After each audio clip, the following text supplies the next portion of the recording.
ఈరోజు దేవుని వాగ్దానం సామెతలు 1వ అధ్యాయం 23-25 వచనం వరకు. నా గద్దింపు విని తిరుగుడి, ఆలకించుడి. నా ఆత్మను మీ మీద కుమ్మరించుదును, నా ఉపదేశమును మీకు తెలిపెదను. నేను పిలువగా మీరు వినకపోతిరి, నేను చెయ్యి చాపగా ఎవ్వరూ లక్ష్య పెట్టకపోతిరి. నేను చెప్పిన బోధ ఏమియూ మీరు వినక త్రోసివేసితిరి. నేను గద్దింపగా లోబడకపోతిరి. హల్లెలూయా. నా గద్దింపు విని తిరుగుడి, ఆలకించుడి. నా ఆత్మ మీ మీద కుమ్మరించదని దేవుడు తెలియజేస్తున్నాడు. ఎప్పుడైతే మనము దేవుని మాటలు విని దేవుని వైపు తిరుగుతామో అప్పుడు దేవుని ఆత్మ మనపైన కుమ్మరించబడుతుంది. దేవుని ఉపదేశము మనకు తెలియబడుతుంది. అప్పుడు దేవుని రాజ్యాన్ని, దేవుని శక్తిని, దేవుని బలాన్ని మనము పొందుకుంటాము. ఎక్కడైతే వాక్యం ఉంటుందో అక్కడ ఆత్మ కుమ్మరించబడుతుంది. ఆత్మ కుమ్మరించబడడం అంటే ఒక జీవితము మార్చబడము, ఒక రోగము బాగవడము, వాళ్ళ జీవితంలో అడ్డులు తొలగిపోవడం. ప్రతి ఒక్కరిని బాగు చేసేది దేవుని ఆత్మ. ఆ ఆత్మనే యేసయ్య శిలువ రక్తం ద్వారా మనకు అనుగ్రహించెను. దేవుని ఆత్మ ద్వారా అద్భుతాలు చేసిన యేసయ్య ప్రతిరోజు దేవుని గద్దింపు విని దేవుడిపైన ఆధారపడుతూ ప్రార్థనలో ప్రతిరోజు యేసయ్య ముందుకు సాగుతూ అనేకమైన అద్భుతాలు, ఆశ్చర్య మహత్యకార్యాలు చేశాను. అందుకే మనని కూడా ఆయన మాట విని, ఆయనకు లోబడి, ఆయన గద్దింపు విని మనము ఆత్మ పొందుకొని అనేకమైన అద్భుతాలు, ఆశ్చర్య కార్యాలు చేయాలనే దేవుని చిత్తము. ఆత్మ కార్యాలు చేయును. యేసయ్య అనేకమైన అద్భుతాలు, ఆశ్చర్య కార్యాలు దేవుని ఆత్మ ద్వారా జరిగించెను. అనేకులకు విడుదల, స్వస్థత, అనేక జీవితాల్లో కట్టబడెను, అనేకులు బాగుపడెను. దేవుని ఆత్మ చేత ఎందరు నడిపించబడుదురో వారందరూ ఆశీర్వాదములతో దీవించబడుదురు. అందుకే దేవుని మాట విన్న మనము దేవుని ఆత్మని పొందుకుంటాము. యేసే వలె జీవిస్తాము, యేసే వలె అద్భుతాలు చేస్తాము. దేవుడు నిన్న నేడు నిరంతరము ఏకరీతి గలవాడు. ఆయన తరతరముల దేవుడు, యుగయుగములు నిలుచు దేవుడు. దేవుడు తన వాక్యం ద్వారా ఆత్మ కుమ్మరించి అద్భుతాలు చేయును. నీకు స్వస్థత కలుగుతున్నా, వాక్యము నీ హృదయానికి తలుగుతున్నా, నీవు మార్చబడాలని అనుకుంటున్నా, నేను ఇలా జీవించాలని అనుకుంటున్నా వాక్యమిని అది దేవుడు నీకు బోధించేది. దేవుడు తన సేవకుని ద్వారా తన కార్యాలు జరిగించును. ఎందరైతే ఆయనను అంగీకరించుదురో వారందరూ దేవుని కుమారులే, దేవుని సేవకులే.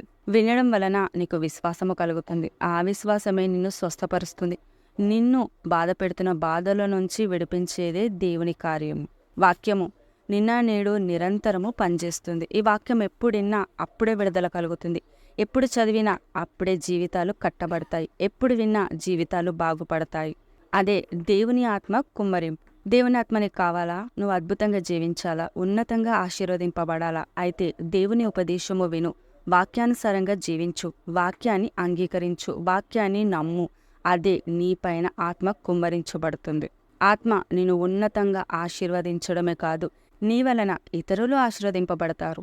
ఒక్క అద్భుతమైంది, మరి ఇంకో అద్భుతం ఎందుకు జరగట్లేదు అంటే మనం వాక్యానుసారంగా జీవించాలి. అందుకే దేవుడు తెలియజేస్తున్నాడు. నేను పిలవగా మీరు వినకపోతిరి, నేను చెయ్యి చాపగా ఎవ్వరూ లక్ష్య పెట్టకపోతిరి.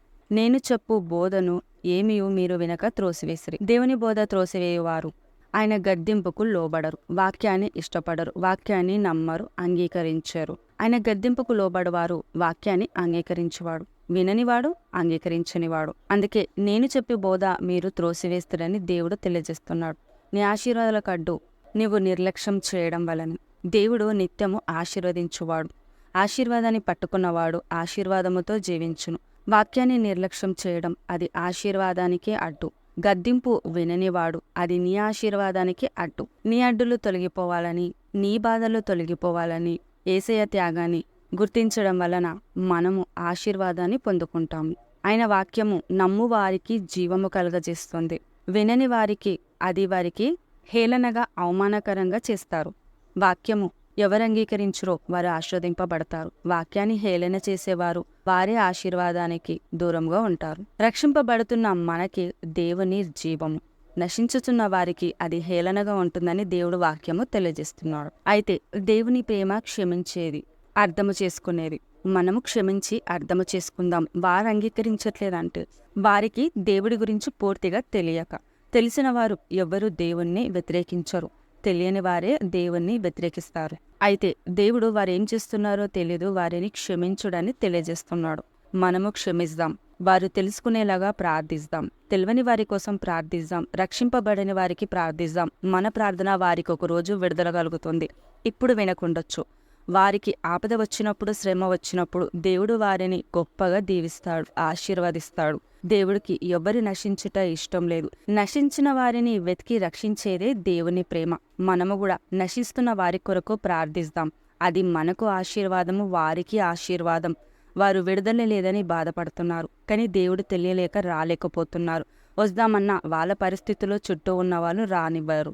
అయితే అలాంటి వారి కోసం ప్రార్థన చేయాలి. ప్రార్థన జీవితాన్ని కడుతుంది. ప్రార్థన ప్రతి బాధ నుంచి విడిపిస్తుంది, బాలేని వారిని బాగుపరుస్తుంది. కాబట్టి ప్రార్థనలో ప్రతిరోజు రక్షింపబడాలని, ప్రతి ఒక్కరూ ఆశీర్వదింపబడాలని, నశిస్తున్న వారి కొరకు ప్రత్యేకంగా ప్రార్థించాలని దేవుడు తెలియజేస్తున్నాడు. మనము ప్రార్థిద్దాం.